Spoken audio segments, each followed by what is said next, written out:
Jesus now. పరిశుద్ధులు ప్రియులైన దేవుని పిల్లలందరికీ యేసుక్రీస్తు నామములో శుభవందనాలు తెలియజేసుకుంటా ఉన్నాను.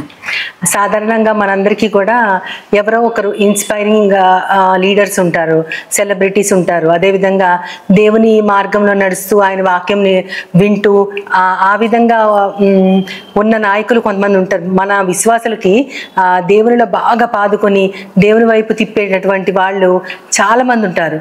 అటువంటి వారిని అనుసరించి వాళ్ళని మాదిరిగా పెట్టుకునేవారు కూడా ఉంటారు.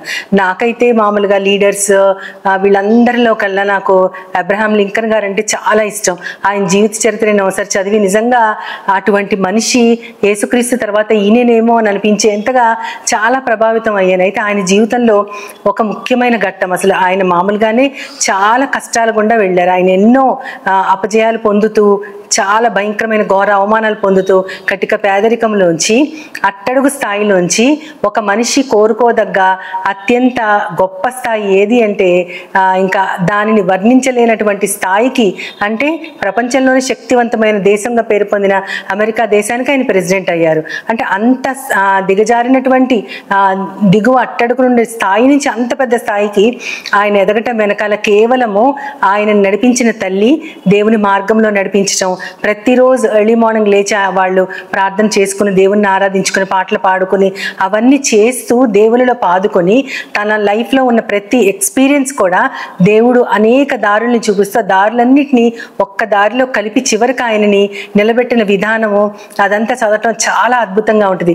ఎవరికైనా సరే ఆయన ఆటోబయోగ్రఫీ దొరికితే చదివి దానిలో తెలుసుకోవాల్సిన విషయాలు చాలా ఉంటాయి. అయితే అందులో ఒక ముఖ్యమైన అంశము ఆయన హంబుల్నెస్, ఆయన సాత్వికత.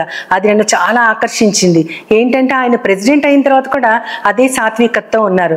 ఆయన ప్రెసిడెంట్ అవటం చాలా మందికి ఇష్టం లేదు. ముఖ్యంగా ఆయన పేదరికం నుంచి వచ్చిన వాడు కాబట్టి అసలు చాలా మంది ఇష్టపడలేదు. ఆయన ఫస్ట్ టైం ప్రజలను ఉద్దేశించడానికి ఓట్ టేకింగ్ అంటారు కదా, ఇనాగరల్ స్పీచ్ ఇవ్వడానికి వస్తా ఉన్నప్పుడు ఆ సభలోంచి ఒక రిచ్ అరిస్టోక్రాట్ చాలా గొప్పతను లేచి ఏమంటారంటే, లింకన్ మీరు ఒకటి గుర్తుంచుకోవాలి, మీ నాన్నగారు చెప్పులు బూట్లు తయారు చేసి ఆయన, నేను వేసుకున్న బూట్లు ఆయన తయారు చేసినవే అంటారు. అన్నప్పుడు ఆయన ఎంతో వినయంగా నిజమేనండి, మీరు వేసుకున్న బూట్లు మా నాన్నగారు తయారు చేసినవే, మీరే కాదు ఇక్కడ సభలో ఉన్న చాలా మంది వేసుకున్న బూట్లు మా నాన్నగారు తయారు చేసినవే. ఎందుకంటే ఆయన ఆ బూట్ మేకింగ్ లో ఆయనని మించిన జీనియస్, ఆ పని కోసం ఆయన పడ్డ తాపత్రయము, ఆ కమిట్మెంట్ ఎవ్వరికి లేదు. ఆయన ఎంతో విలువైన బూట్లను తయారు చేశారు, దానికి అసలు తిరుగులేదు, దానికి వంక లేదు. మీ బూట్లలో ఏమైనా ఒక లోటుపాటుగానే ఏమైనా ఉంటే చెప్పండి, నన్ను సరిచేయమన్నా నేను చేస్తానని అంటారు. అంతే ఆ సభ అంతా చాలా చాలా క్వైట్గా పిన్ డ్రాప్ సైలెంట్గా అయిపోయింది. అంటే ఆయన హంబుల్నెస్, ఆయన ప్రెసిడెంట్ ఓత్ టేకింగ్ అప్పుడు ఆయన మైక్ దగ్గర నడుచుకుంటూ వస్తూ ఉంటే మాట్లాడిన మాటలకి నిజానికి ఆయన ఉన్న స్థాయిలో ఏమైనా చేయొచ్చు, కానీ ఎంత వినయంగా ఆయన అంత చక్కటి సమాధానం ఇచ్చారు.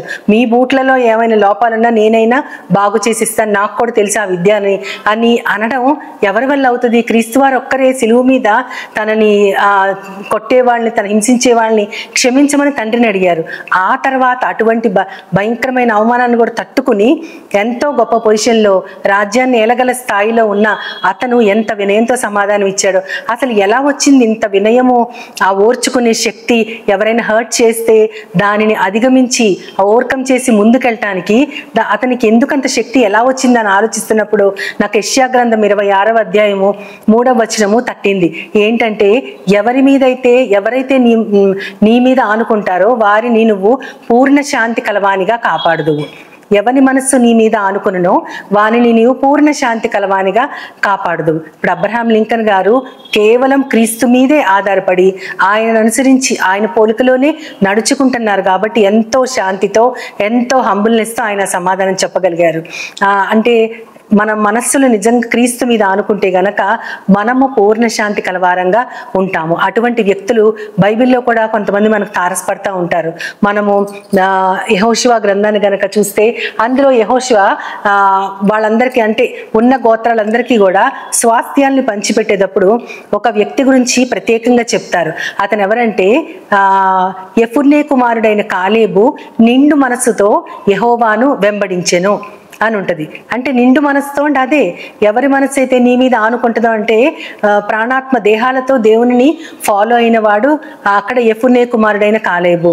యెహోషువ అతని తల మీద చేతులుంచి ఆశీర్వదించి హెబ్రోన్లో అతనికి స్వాస్థ్యం ఇచ్చానని ఉంటుంది. అంటే కాలేబు నిండు మనస్సుతో దేవునిని అనుసరించాడు కాబట్టి యెహోషువకు కూడా అతను ప్రీతిపాత్రుడయ్యాడు.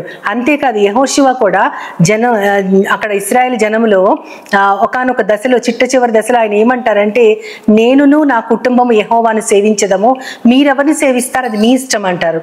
అంటే ఆయన ఎందుకంటారంటే ఇశ్రాయేలీలందరూ కూడా దేవుని బిడ్డలే, దేవుని నామంలో పిలువబడిన ఆయన ప్రజలే. కానీ వారిలో ఉన్న ఆ డైవర్సిఫికేషన్, ఇతర దేవతల్ని ఆరాధించడం, వ్యభిచారానికి తిరిగి వెళ్ళిపోవటం, విగ్రహారాధానికి తలవొగ్గటం, ఇవన్నీ కూడా వాళ్ళల్లో ఉన్న ఆ విపరీతమైన పోకడలను ఆయన గమనించి వాళ్ళు వేరే దేవతల తట్టు తిరుగుతున్నారని గ్రహించి వారిని ఇంకా సరిదిద్దగల మార్గము లేదని ఆయన ఏమన్నా అంటే నేను మాత్రం యెహోవాని సేవిస్తాను, మీరెవరిని సేవిస్తారు మీ ఇష్టం. అంటే కేవలము కాలేబే కాదు కానీ యెహోషువ కూడా తాను తన కుటుంబము వారి యొక్క క్షేమస్థితి అన్ని కూడా యెహోవాయే వల్లనే కలిగినాయి కాబట్టి నేను ఆ దేవుని సేవిస్తానని ఆయన ఓపెన్ డిక్లరేషన్ అక్కడ చేస్తూ ఉంటారు.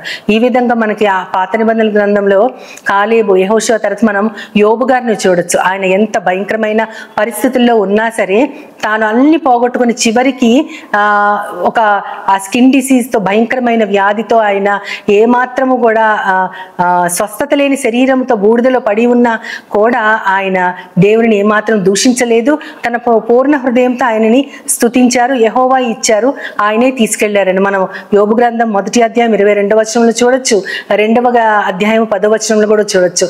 ఆ నిండు మనస్సుతో, ఆ పూర్ణ మనస్సుతో, పూర్ణ విశ్వాసంతో దేవుని వెంబడించిన ఆయన అదే విధముగా తనకు కావాల్సిన దానికోసం తన బాధని ఎవరి దగ్గర చెప్పకుండా కేవలము దేవుని సన్నిధిలోనే తన పూర్ణ హృదయాన్ని, తన యొక్క బాధని కుమ్మరించిన హన్నా ఆమె దేవుని దగ్గర నుంచి పొందుకున్న విధానం వలన ఒక గొప్ప ప్రవక్త ఇశ్రాయేలీయులకి అందించబడ్డారు.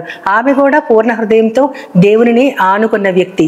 అదేవిధంగా ఇంకా మన కొత్త నిబంధనలోకి వస్తే పౌలు గారు ఆయన ఎటువంటి వాడు, ఏ పొజిషన్ నుంచి ఏ పొజిషన్కి వచ్చాడో మనకు తెలుసు.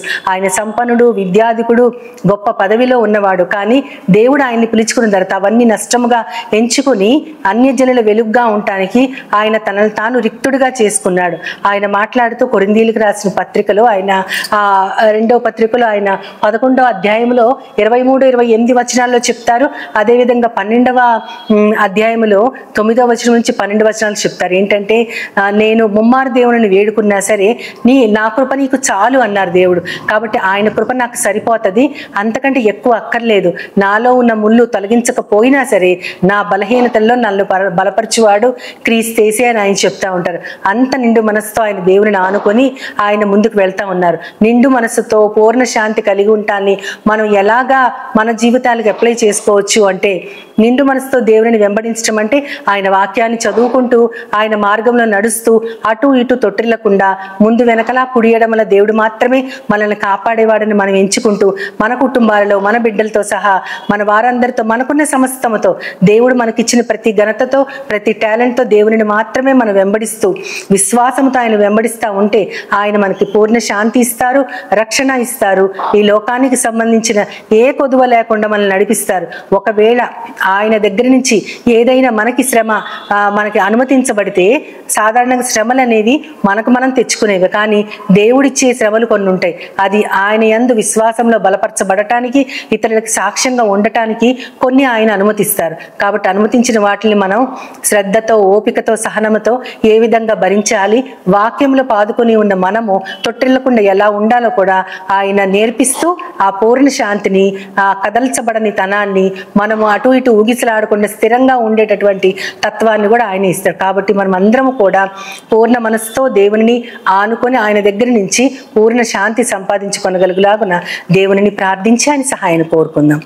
మహోన్నతుడా, మహాపరిశుద్ధుడైన నా ప్రియ పరలోకపు తండ్రి, నాయన మేము మా మనస్సుల్ని మీ మీద ఆంచుకుని ప్రభా పూర్ణ శాంతి పొందగలుగులాగున మాకు ముందు నడిచిన అనేక మంది వ్యక్తులు బైబిల్లో ఉన్నారు ప్రభా. మా తరంలో కూడా గొప్ప నాయకులు, లింకన్ గారు లాంటి నాయకులు ఉన్నారు తండ్రి. వారందరినీ మాదిరిగా పెట్టుకుని మేము ముందడుగు వేయటానికి మాలో నిత్యము నీ వాక్యం మాత్రమే నిండి ఉండాలి. మా నోటిలో నీ మాటలు పెట్టుకొని ప్రభా నిన్ను అనుసరించి నడవటానికి మాకందరికి ధైర్యాన్ని, విశ్వాసాన్ని, సందేహము లేని తత్వాన్ని మాకందరికి అనుగ్రహించమని నీ ప్రియ కుమారుడు నా ప్రియ ప్రభువైన యేసుక్రీస్తు వారి ద్వారా కోరి ప్రార్థిస్తున్నాను పరమ తండ్రి. ఆమేన్, ఆమేన్, ఆమేన్. వందనాలు. As Jesus now, He's always near.